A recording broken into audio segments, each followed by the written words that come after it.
The N Space Construction and Interior, Lakshmipuram, Tirunendravoor.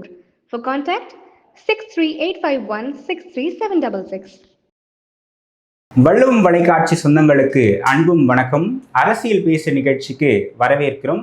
இன்றைய சிறப்பு விருந்தினர் மாண்புமிகு கிஷோர் சுவாமி அவர்கள். வணக்கம் சார். ஏன் மாண்புமிகுலாம் நல்லா இருக்கிறது உங்களுக்கு பிடிக்கலையா? இல்லை, இப்போ அதான ட்ரெண்டாக இருக்குது, ட்ரெண்டில் போவோம் அப்படின்ட்டு. சரி, ஓகே, சொல்லுங்க. சட்டசபை நிகழ்வுகள்லாம் பார்க்குறீங்களா? நேற்று மதுரை வடக்கினுடைய சட்டமன்ற உறுப்பினர் கல்லானை அவர்கள் பேசும்போது முதலமைச்சர் அவர்கள் எங்களுக்கு முன்னாடி உட்காந்துக்கிட்டு இருக்காரு, அவர் அழகாக சிரிக்கிறாரு, அதெல்லாம் எங்களால் பார்க்க முடியல, இதெல்லாம் நாங்கள் ஈவினிங் வீட்டுக்கு போய் தான் பார்க்குற மாதிரி இருக்குது, ஸோ அவர் சிரிப்பதை பார்க்குறதுக்காக எங்களுக்காக ஒரு தனி ஸ்க்ரீன் வேணும் அப்படின்ட்டு கேட்டிருக்காரு. இதை எப்படி சார் பார்க்குறீங்க? இல்லை, இது ஒவ்வொரு முறை சட்டமன்றம், அதாவது நீங்கள் ஒவ்வொரு சட்டமன்றத்தையும் எடுத்து பாருங்களேன். திராவிட முன்னேற்ற கழகத்துடைய சட்டமன்றமாக இருக்கலாம், இல்லை அதுக்கு முன்னாடி அதிமுக அதோட சட்டமன்றமாக இருக்கலாம். இதெல்லாம் இந்த மாதிரி புகழ்வது அப்படின்றதுக்கே ஒரு குரூப் இருக்கும். அது பார்த்தீங்கன்னா நாராசமாக இருக்கும் இந்த புகழ்ச்சியெல்லாம். ஓகே, சரியா? அது எல்லா ஆட்சி காலத்துலையும் நீங்கள் பார்க்க முடியும். உதாரணத்திற்கு கடந்த சட்டமன்ற இதில் நிகழ்ச்சி பார்த்தீங்கன்னாக்கா அப்பாவு ஸ்பீக்கராக இருந்தார் திமுக ஆட்சி காலத்தில். அப்போது ஸ்டாலின் குடும்பத்தில் அவர் அந்த உதயநிதியுடைய மகள் வந்திருக்காங்க, எங்கள் பார்வையாளர் மாடத்தில் இருக்காங்க. ஓகே, அப்பாவை இங்கிருந்து எழுந்து அப்படி அவங்களுடைய பிறந்த நாளைக்கு இவர் வாழ்த்து தெரிவிக்கிறார். இந்த மாதிரி கூத்தெல்லாம் நடந்தது. சரியா? அப்பவும் இதே மாதிரி தான். ஸ்டாலினை புகழ கூட பரவாயில்ல, ஏன்னா ஸ்டாலினே எழுந்து என்னை புகழாதீர்கள் அப்படின்னு சொல்லி அது பெரிய விஷயமாச்சு. அதாவது என்னை புகழாதீர்கள்னா என் பையனை புகழுன்னு அர்த்தம். அவங்க எல்லாரும் சேர்ந்து இந்த உதயநிதியை நீ அப்படி நீ இப்படி, இவர் ராஜராஜ சோழன் என்றால் நீ ராஜேந்திர சோழன், இப்படி எல்லாம் இவங்க பேசிக்கிட்டு இருந்ததெல்லாம் நம்ம பார்க்குறோம். அதெல்லாம் கட்சியில் தானே பேசுவாங்க, கட்சி மேடைகள், சட்டமன்றத்திலே இவங்க தான் பேசிக்கிட்டு இருந்தாங்க. ஓகே, நீங்கள் இப்போ நேரலையில் வர்றதுனால இதெல்லாம் நம்ம பார்க்குறோம். இதுக்கு முன்னாடி இப்படி தான் செய்து கொண்டு இருந்தார்கள் எல்லா ஆட்சியிலையும். இதுக்கு முன்னாடி ஜெயலலிதா இருந்த பொழுதும் இப்படி தான் பண்ணிட்டு இருந்தாங்க.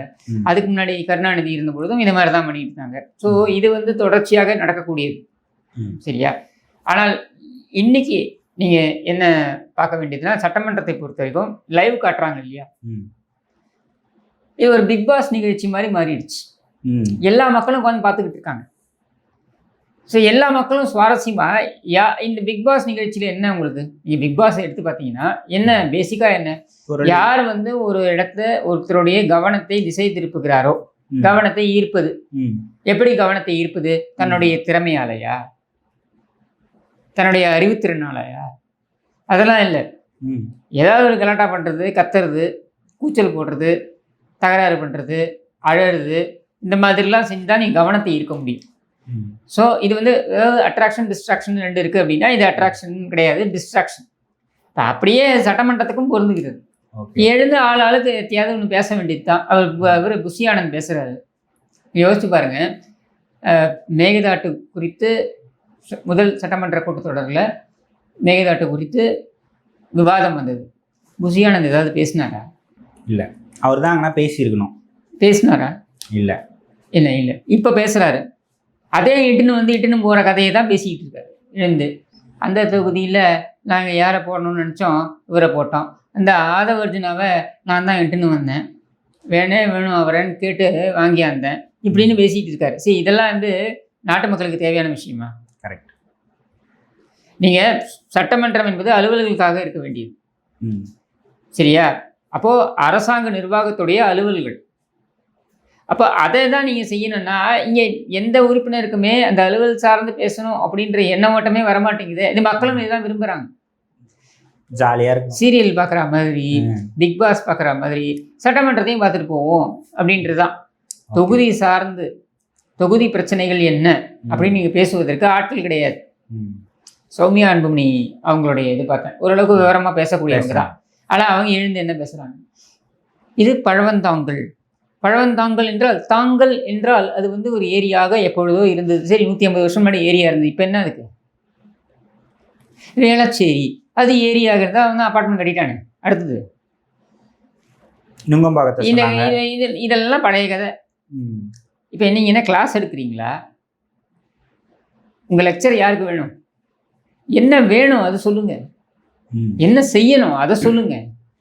இப்போ அவர் எடப்பாடி பழனிசாமி முன்னாள் முதலமைச்சர், அவர் அதிமுகவுடைய சட்டமன்ற தலைவர் அவர் எழுந்து சொல்கிறார், வண்டல் மண்ணெல்லாம் எடுக்க அலோவ் பண்ணுங்க அப்படின்னு சொல்கிறாருனாக்கா அது அந்த குறிப்பிட்ட விவகாரம் சார்ந்தது. நீங்கள் உட்காந்துக்கிட்டு வண்டல் மண் எப்படி உருவானது என்றால் அப்படின்னு நீங்கள் வந்து ஒரு 20 நிமிஷம் நீங்கள் நீட்டி முழங்கிட்டு இருந்தீங்கன்னா 234 பேர் இருக்காங்க. யார்? எம்எல்ஏஸ் இருக்காங்க. 234 எம்எல்ஏஸ் இருக்காங்க. எல்லாருக்கும் பேசுறதுக்கு வாய்ப்பு கொடுக்கணும். சட்டம் பேரவைத் தலைவர் என்ன பண்ணுவார்? அலோவ் பண்ணி தான் அவனை வேறு வழி கிடையாது. ஏன்னா பாமக 5 எம்எல்ஏ இருக்குது. அன்புமணி மனைவியே அலோவ் பண்ணாமல் இருக்க முடியுமா? பேசாதுன்னு சொல்ல முடியுமா? கரெக்ட். நம்ம கம்யூனிஸ்ட் டெய்லி மிரட்டிக்கிட்டு இருக்கான். இந்த ஜீன்ஸ் படத்து ராதிகா மாதிரி அடுத்துன்னு போயிட்டவான்ற மாதிரி மிரட்டிக்கிட்டு இருக்கான் டெய்லி. சரியா? அப்படின்னும் பொழுது கூட மிரட்டி அதான் சொல்கிறேன். அப்படின்னும் போது அவன் அதை அவாய்ட் பண்ண முடியாது. பட் இவங்களுக்கு தெரியணும்ல. சௌமியா அன்புமணி ராமதாஸ் தமிழகமே பார்க்கிறது. ஏன்னா சட்டமன்றம் லைவ்ல ஓடுது. அதனால அவங்க ஒரு பெர்ஃபார்மன்ஸ் கொடுக்கணுன்றதுக்காக உட்காந்து கிளாஸ் எடுத்துக்கிட்டு இருக்காங்க. சொல்கிறாங்க, டாஸ்மாக் மதுபானங்களை நீங்கள் எப்படி ஆன்லைனில் கொண்டு வருகிறீர்களோ அதே போல் நீங்கள் ரேஷன் கடைகளையும் ஆன்லைனில் கொண்டு வரணும்ன்ட்டு. நீங்கள் ஒன்று நல்லா புரிஞ்சுக்கோங்க. டாஸ்மாக் என்பது மொத்த கொள்முதலை டாஸ்மாக் செய்கிறது. ஆமாம். சில்லறை விநியோகமும் டாஸ்மாக் செய்கிறது. சரியா?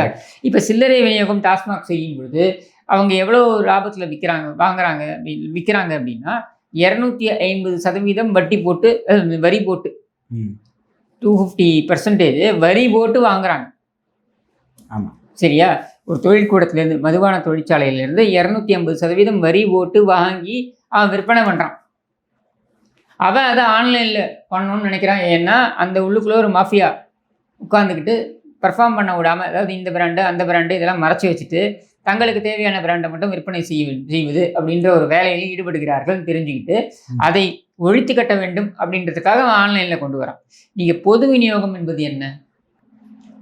அரிசி போன்ற பொருட்களை நீங்கள் சர்க்கரை அரிசி போன்றவற்றை நீங்கள் வந்து மொத்த கொள்முதல் செய்து இதை மக்களுக்கு சேவையாக செய்வது பொது விநியோகம். ஆமாம், பப்ளிக் டிஸ்ட்ரிபியூஷன். சரியா? அதை நீங்கள் எப்படி ஆன்லைனில் கொண்டு வரணும்? ஏழை எளிய மக்கள் எப்படி வந்து ஆன்லைனில் வந்து புக் பண்ணுவாங்க? இருக்கிறவங்கலாம் ஆன்லைனில் புக் பண்ணிட்டு போயிட்டாங்கன்னா ஏழை எளிய மக்களுக்கு என்ன கிடைக்கும்? கரெக்ட். ஸோ யோசிச்சு தான் அதை பண்ண முடியும். அப்போ இது ரெண்டுத்தையும் இந்த ஒப்பீடே தவறு. இந்த ஒப்பீட்டு அளவிலேயே இது தவறு. சரியா? இதை வந்து அவங்க பேசிக்கிட்டு இருக்காங்க. இதுக்கு ஒரு விளக்கம் கொடுத்துக்கிட்டு இருக்காங்க. அப்போ அந்த அமைச்சர், துறை சார்ந்த அமைச்சர் எழுந்து ஒப்பீட்டு அளவிலேயே தவறு. ஒன்று வந்து லாபம் ஈட்டக்கூடிய நிறுவனம், அது வர்த்தகம் செய்யக்கூடிய நிறுவனம். கார்பரேஷன் என்றாலும் கூட, டாஸ்மாக் என்பது ஒரு கார்பரேஷன் என்றாலும் கூட அது வர்த்தகம் செய்யக்கூடிய நிறுவனம்.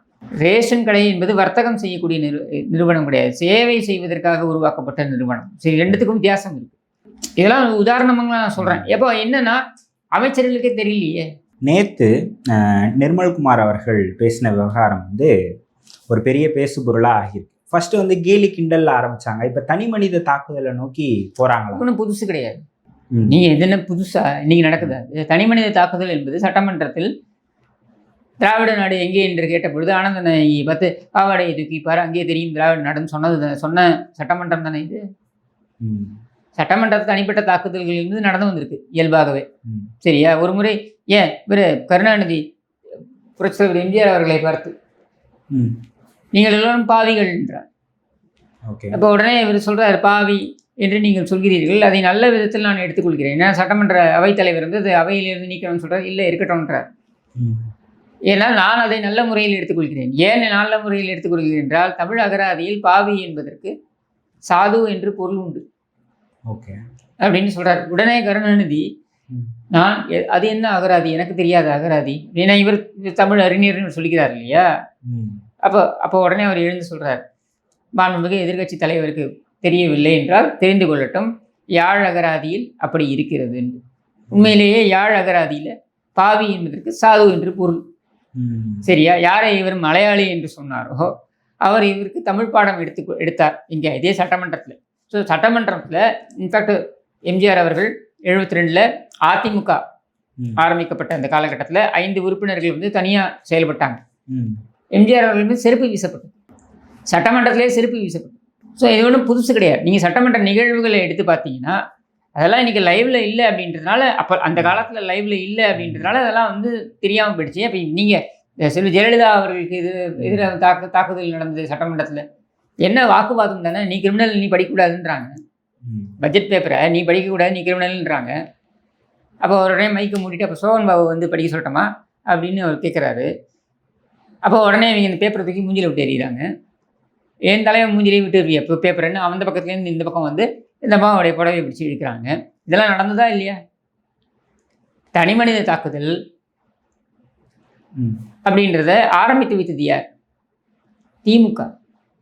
அதை அடுத்த கட்டத்தை கொண்டு போனது யார்? அதிமுக. சரியா? இன்னைக்கு இந்த லைவ் இருக்கிறதுனால தனிமனித தாக்குதல்கள் என்றது ஓரளவுக்கு குறைந்திருக்கிறது. இந்த உதயநிதிக்கும் இந்த நிர்மல்குமாருக்கும் அமைச்சர் நிர்மல்குமாருக்கும் நடந்த அந்த தவிர்த்து பார்த்தீங்கன்னா ரொம்ப குறைஞ்சி தான் இருக்குது. திமுகவுடைய வரலாறை குறிப்பிட்டு தான் நிர்மல் சொல்கிறார், அடங்கியிருங்க, நீங்கள் ரொம்ப இதோ உங்களுக்கு தான் எல்லாம் தெரியும், நீங்கள் தான் எல்லாம் பண்ணணுன்ற மாதிரி இங்கே நடந்துக்காதீங்க அப்படின்றத ஏன் சொல்கிறார் அப்படின்னா இவனுடைய வரலாறு. அதனால் அது அவர் பேச வேண்டிய ஒரு நிலை ஏற்படுது. அதையும் அவர் என்ன சொல்கிறாரு, நீ பாத்ரூமில் உட்காந்து 3 மணி நேரம்ன்றாரு. யார் யார் பாத்ரூமில் எவ்வளோ மணி நேரம் உட்காந்துருக்காருன்னு அளவெடுக்கிறது தான் அமைச்சருடைய வேலையா அப்படின்னு அவர் கேட்குறாரு. இவர் உடனே எழுந்து சொல்லியிருக்கணும், நீ சேப்பாக்கத்தில் போன முறை நீ சேப்பாக்கத்தில் முதல் முறையாக நீ சட்டமன்ற உறுப்பினராக பதவி ஏற்ற உடனேயே செஞ்ச முதல் வேலை என்ன? போய் எங்கே பொது கழிப்பிடத்தை எட்டி பார்த்த. உங்கள் தாத்தா வந்து அங்கே முதலமைச்சராக இருந்தபோது வைத்திருந்த தொகுதி, பல முறை அவர் எம்எல்ஏ எதிர்கட்சி வரிசையில் இருந்த பொழுதும் வைத்திருந்த தொகுதி, அவர் இல்லைனாலும் அந்த பழக்கடை அன்பழகன் நினைக்கிறேன் யாரோ ஒருத்தர் வைத்திருந்த தொகுதி. இது இத்தனை ஆண்டுகளாக திமுக மட்டுமே இருந்த ஒரு தொகுதியில ஒரு பொது கழிப்பிடத்தை கூட நீங்க வந்து ஒழுங்கா இல்லை இருக்கா இல்லையான்னு நீ செக் பண்ற அளவுக்கு அது இருக்குன்னா அப்புறம் நீங்க என்ன பண்ணி கிழிச்சிங்க எவ்வளவு வருஷம் அப்படின்றத இவர் சொல்லியிருக்கணும். நீ எம்எல்ஏ வந்து முதல் வேலையை செஞ்சதை தானே போய் பொது கழிப்பிடம் எட்டி பார்த்த. அக்கோசி எட்டி பார்க்கறது உன்னுடைய வேலையா இருக்கலாம், உன் புத்தியா இருக்கலாம், பட் அதானே நீ பண்ண. நீ வந்து என்ன பேச உனக்கு என்ன தகுதி அப்படின்றத அவர் பதில் தெரிஞ்சுக்கணும். அப்படி பேசினாலும் கூட என்னை பொறுத்த வரைக்கும் இது சட்டமன்றத்துக்கு பொருந்துகின்ற ஒரு விவாதமா என்றால் இல்லை. சரி, முதலமைச்சரே எடுத்துப்போமே, அப்பாவா காணுன்றதுலாம் ஒரு பேச்சா? அவர் தான் ஸ்டார்ட் பண்ணாரு அந்த இது. அப்பாவா காணுன்றது ஒரு பேச்சு கிடையாது. முதலமைச்சர் இதை சொல்ல வேண்டிய அவசியம் கிடையாது. முதலமைச்சர் சொல்ல வேண்டியது என்ன, எங்களை சட்டமன்றத்துக்குள்ளே ஒரு உறுப்பினர் கூட நுழைய முடியாது என்று சொல்லியிருக்கின்ற நிலையில் எதிர்கட்சி தலைவருடைய கட்சியுடைய தலைவரே சட்டமன்றத்துக்கு நுழைய முடியாத ஒரு நிலைக்கு நாங்கள் கொண்டு வந்து நிறுத்தியிருக்கிறோம், இது மிகப்பெரிய சாதனை அப்படின்றத நீ சொல்லி காமிக்க வேண்டியது தானே. ஸோ இந்த மாதிரி சட்டமன்றத்தில் எப்படி பேசுறது அப்படின்றது இரண்டு தரப்புமே என்ன பண்ணுறாங்கன்னா கவனத்தை எப்படி திசை திருப்பி இழுக்கிறது. ஏன்னா யாரெல்லாம் கோமாளித்தனம் பண்ணுறாங்களோ அவனை தான் மக்கள் பார்ப்பாங்க அப்படின்னு நினச்சிக்கிட்டு. இது லைவ்னால வர ஒரு இதுவா? லைவ்னால தான், வேற ஒன்றுமே இல்லை. ஏன்னா லைவ்ல இருக்கு, மக்கள் பார்ப்பாங்க, நம்ம ஸ்கோர் பண்ணணும். அக்ரி கிருஷ்ணமூர்த்தி இருக்கார அதிமுக மின்னலை எடுத்து முழுங்கி விழுங்கி இப்படின்லாம் இந்த மாதிரி கோமாளித்தனமான பேச்சுக்கள் செம்ம ட்ரெண்ட் ஆச்சு. அதாவது இந்த மாதிரி கோமாளித்தனமான பேச்சுக்களை விடுத்து, அதாவது ஆக்கப்பூர்வமான விவகாரங்களை யார் பேசியிருக்காங்கன்னு பாருங்க. ஆளும் தரப்பும் சரி எதிர்த்தரப்பும் சரி. என்ன பேசினீங்க? நீர்வளத்துறை அமைச்சர் மானிய கோரிக்கைக்காக அவர் வந்து சமர்ப்பிக்கிறார் அப்படின்னா மானிய கோரிக்கையில் அதை சம்மந்தமாக பேசணும். யார் எப்படி எம்எல்ஏ சீட்டு, யார் எம்எல்ஏ சீட்டு எப்படி வாங்கி கொடுத்தாரு, யார் என்ன பண்ணிக்கிட்டு இருக்காங்க, யார் வந்து அவன் ஒருத்தன் லவ் பண்ணிக்கிட்டு இருந்தான், ஃபெயிலியர் ஆகிடுச்சு, எனக்கு கார் வாங்கி தரேன்றான். இதெல்லாம் ஒரு பேச்சா? சம்பந்தமே இல்லாமல் பேசுகிறாங்க. யாருன்னா ஒரு கேள்வி கேட்டால் அதுக்கு சம்பந்தமே இல்லாத ஒரு பதிலாக பேசுகிறாங்க. அதுதான் சொல்கிறேன் நான். நீங்கள் இப்போ சீரியல்லாம் எப்படி பார்க்குறீங்கல்ல, இந்த நாத்தனாருக்கு மாமியார் கொடுமை செய்து அதுக்கப்புறம் இந்த மாதிரிலாம் எல்லாத்துலேயும் ஏதாவது ஒரு கொடுமை இருக்கும், இல்லை ஏதாவது ஒரு மசாலா கண்டென்ட் இருக்கும்ல, அந்த மாதிரி மசாலா கண்டென்ட் இருக்கணுன்றதுக்காகவே பர்ஃபார்ம் பண்ணுறாங்க சட்டமன்றத்தில். தவிர்த்து இவங்க யாரும் மக்கள் சார்ந்து அலுவல் சார்ந்து யாரும் பேசுவதில்லை. அந்த அம்மா பிரேமலதா விஜயகாந்த் எழுந்து, அந்த அம்மா எழுந்து பாலியல் குற்றச்செயல்களில் ஈடுபட்டுவதாக குற்றச்சாட்டுகள் வந்தாலே அவர்களை எல்லாம் நம்ம வந்து என்கவுண்டர் பண்ணி சுட வேண்டும் அப்படின்னு நம்ம பதிவு பண்ணுறாங்க. இது எம்எல்ஏ சட்டமன்ற உறுப்பினர் இப்படியா பதிவு பண்ணுவீங்க? என்ன நினச்சிக்கிட்டீங்க நீங்கள்? போலீஸ்னால் என்ன நினச்சிக்கிட்டீங்க? உங்கள் வீட்டுக்காரர் ஒரு காலை சவுத்து மேலே வச்சு இன்னொரு காலை அப்படி வச்சு ஸ்வைட் அடிப்பார், அந்த மாதிரி எல்லோரும் அடிக்கணும்னு நினைக்கிறீங்களா? எனக்கு புரியலையே. இப்படி ஒரு சட்டமன்ற உறுப்பினர் பேசலாமா? அஃப்கோர்ஸ் பேரவைத் தலைவர் வந்து இதை வந்து நீக்கிறோம் அவை குறிப்பிலேருந்து எப்படி வைக்க முடியும்? யார் மேலே குற்றம் சாட்டினாலும் அவங்கள வந்து என்கவுண்டர் பண்ணிடலாமா? இது ஒரு பேச்சா? ஏன் பார்க்கும்பொழுது ஆஹா பிரேமலதா விஜயகாந்த் என்ன அருமையாக பேசுகிறாங்க. ஃபயர் விடுறாங்களே. ஆமாம், இப்படி தான் பேசணும். ஏன்னா மக்களுக்கு சட்டம் என்ன, நிர்வாகம் என்ன, அது எப்படி செயல்படும், அதை பற்றி கவலை இல்லை. ஏன் கவலை இல்லை அப்படின்னா அதற்கும் காரணம் இந்த அரசியல்வாதிகள் தான். என்னன்னா கடந்த 60 ஆண்டுகளாக இவர்களுடைய நடவடிக்கை மீது ஏற்பட்டிருக்கின்ற சலிப்பு. அதனால் சரி இப்படி இருந்துட்டு போட்டோம் அப்படின்னு அவங்க நினைக்கிறாங்க. அப்போ அந்த நினைக்கிற அளவுக்கு தள்ளினது யார்? கடந்த கால ஆட்சியாளர்கள் தான். அப்போ சட்டமன்றத்தை எப்படி நடத்த வேண்டும் என்று பேரவைத் தலைவருக்கே தெரியல. பொதுவாகவே இந்த எதிர்கட்சிகள் பேசுவது தானே அவையிலேருந்து நீக்கிறோம் அப்படின்லாம் சொல்லுவாங்க. ஆனால் இவங்க சைடு பேசுகிறதையுமே தான் அவர் இருக்கக்கூடிய பெரிய பிரச்சனை என்னென்னா, இதுக்கு முன்னாடி அவையில் கேள்வி நேரம் மட்டும்தான் நேரலையில் இருந்தது. ஆமாம், மிச்சதை நீங்கள் அவை அதில் வந்து உதவாநிதி சொல்லக்கூடிய ஒரு விஷயம் கரெக்ட். எதிர்கட்சி தலைவர் உதவாநிதி சொல்லக்கூடிய ஒரு விஷயம் கரெக்ட். என்னென்னா, நீங்கள் அவை குறிப்பிலிருந்து நீக்குகிறோம் அப்படின்னு நீங்கள் சொல்லிட்டீங்கன்னா அது நீக்கப்பட்டுரும் குறிப்பிலிருந்து. ஆனால் லைவில் போகும்போது என்ன, மற்றவங்க டவுன்லோட் பண்ணிடுறாங்க, சர்க்குலேட் ஆகுது. அதை எப்படி நீங்கள் தடுப்பீங்க அப்படின்னா உங்களுக்கு ஃபேவராக கட் பண்ணி அப்படியே போடுறாங்க, அது ஆகும். அப்போ சர்க்குலேட் ஆகும்போது என்ன ஆகுது அப்படின்னா உங்களுக்கு தடுக்க முடியாதுன்னா அது அவை மீறல் என்று. எவ்வளோ பேருக்கு எதிராக அவை மீறல் கொண்டு போவீங்க? அவன் 1 லட்சம் பேர் சர்க்குலேட் பண்ணுவான், நீ எப்படி அவை மீறல் கொண்டு போவேன்? உரிமை மீறல் எப்படி கொண்டு வருவேன்? மீறலில் கொண்டு போக முடியாது. எப்படி கொண்டு வருவேன்? கரெக்ட். ஒரு காலம் இருந்தது, விகடனில் வந்து எம்எல்ஏக்களை எல்லாம் வந்து ரவுடிகள் மாதிரியும் பொறுக்கிகள் மாதிரியும் காண்பித்ததற்கு, கிரிமினல்கள் மாதிரி காண்பித்ததற்கு விகடனுடைய பாலசுப்ரமணியம் அவரை வந்து கைது பண்ணாங்க. அவைக்கே கூட்டு வந்து அழைத்து வந்து கைது உத்தரவை பிறப்பித்தார். வானலாவி அதிகாரம் பொருந்திருக்கின்ற பேரவைத் தலைவர் என்று சொல்லி PS பாண்டியன். ஓகே, அதெல்லாம் ஒரு காலம் இருந்தது. சரியா? இன்றைக்கி எப்படி நீங்கள் பண்ணுவீங்க? எல்லாமே வைரல் ஆகுது. ஏங்க நீதிமன்றத்தோடைய லைவ் போகுது, உயர் நீதிமன்றம் உச்ச நீதிமன்றத்தோடைய கேஸ் எல்லாமே லைவில் ஒளிபரப்பாகுது. சரியா? அதுவே நீதிமன்றத்தில் போய் சொல்கிறாங்க, இதெல்லாம் எடுத்து கட் பண்ணி ஒளிபரப்புறாங்க. ஏன்னா நீதிபதி ஏதாவது கருத்து சொல்லுவார். இந்த கருத்து என்பது தீர்ப்பில் இடம்பெற வேண்டிய அவசியம் கிடையாது. அப்புறம் சும்மா போகிற போக்கில் ஒரு கருத்தை சொன்னால் அதை கூட எடுத்து வெட்டி ஒட்டி அதுக்கு ஒரு கதை கற்பிச்சு இன்றைக்கி ஒரு கட்சியே உருவாயிடுச்சு, கரப்பாம்பூச்சி ஜனதா கட்சின்னு ஒரு கட்சி. ஏன்னா உச்சநீதிமன்ற தலைமை நீதியரசர் ஒரு சில நபர்கள் போராளிகள்ங்கிற பேரில் இவர்கள் கரப்பாம்பூச்சிகள் என்று சொல்லிவிட்டார்ன்றதுனால ஒரு கட்சியே உருவாச்சு. சரியா? அவர் சொன்னது வேறு கண்டெக்ஸ்டில், அதை வேறு மாதிரி கொண்டு போய் ஒரு கட்சியை உருவாக்கிட்டாங்க. எதுக்கு இதை சொல்ல வரேன் அப்படின்னா, அந்த கோர்ட் ப்ரொசீடிங்ஸே அவங்க ஒரு உத்தரவு பிறப்பிக்கிறாங்க, எங்களுடைய அனுமதி இல்லாமல், கோர்ட்டுடைய அனுமதி இல்லாமல் நீங்கள் ஒளிபரப்ப முடியாதுன்னு. சரி, இந்த மாதிரி பிரச்சனைகள் நிறைய இருக்குது. அப்படின்னும் பொழுது இந்த லைவ் அப்படின்றத நீங்கள் கட் பண்ண முடியுமான்னா பொதுமக்கள் கட் பண்ணுறதை விரும்ப மாட்டாங்க. ஆனால் உறுப்பினர்களுக்கு என்ற பொறுப்பு இருக்குது.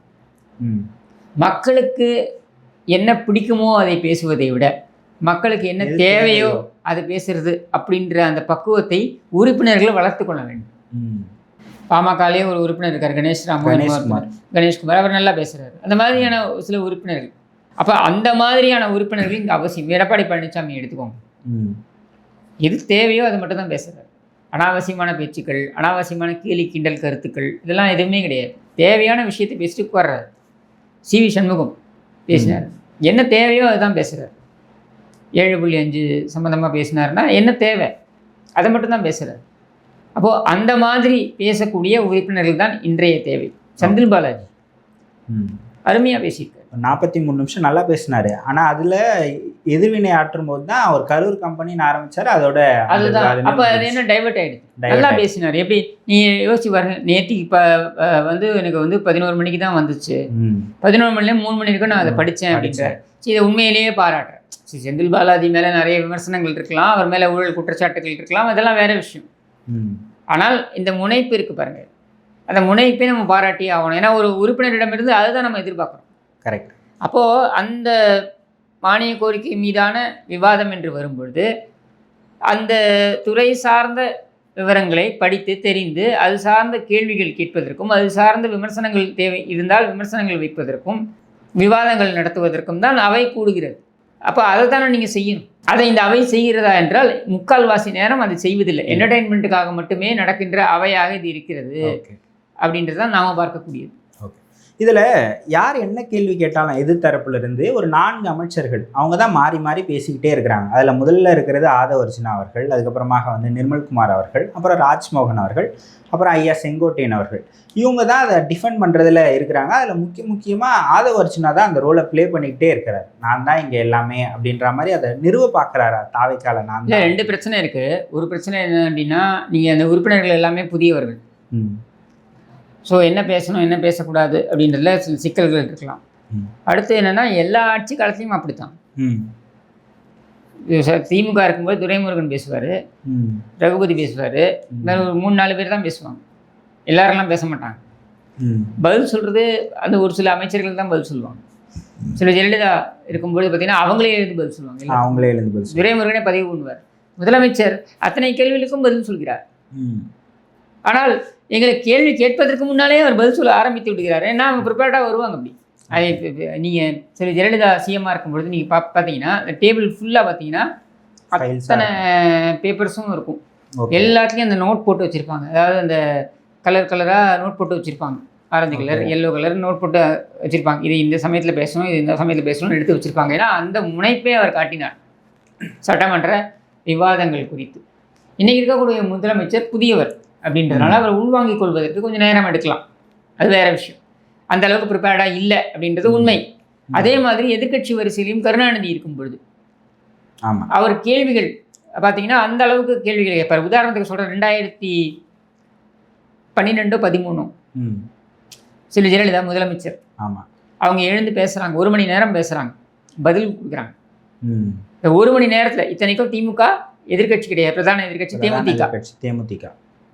திமுக தலைவர் கருணாநிதியுடைய விமர்சனங்களுக்கு அந்த 1 மணி நேரத்தில் 43 நிமிஷம் அவங்க அதுக்கு தான் பதில் சொல்கிறாங்க.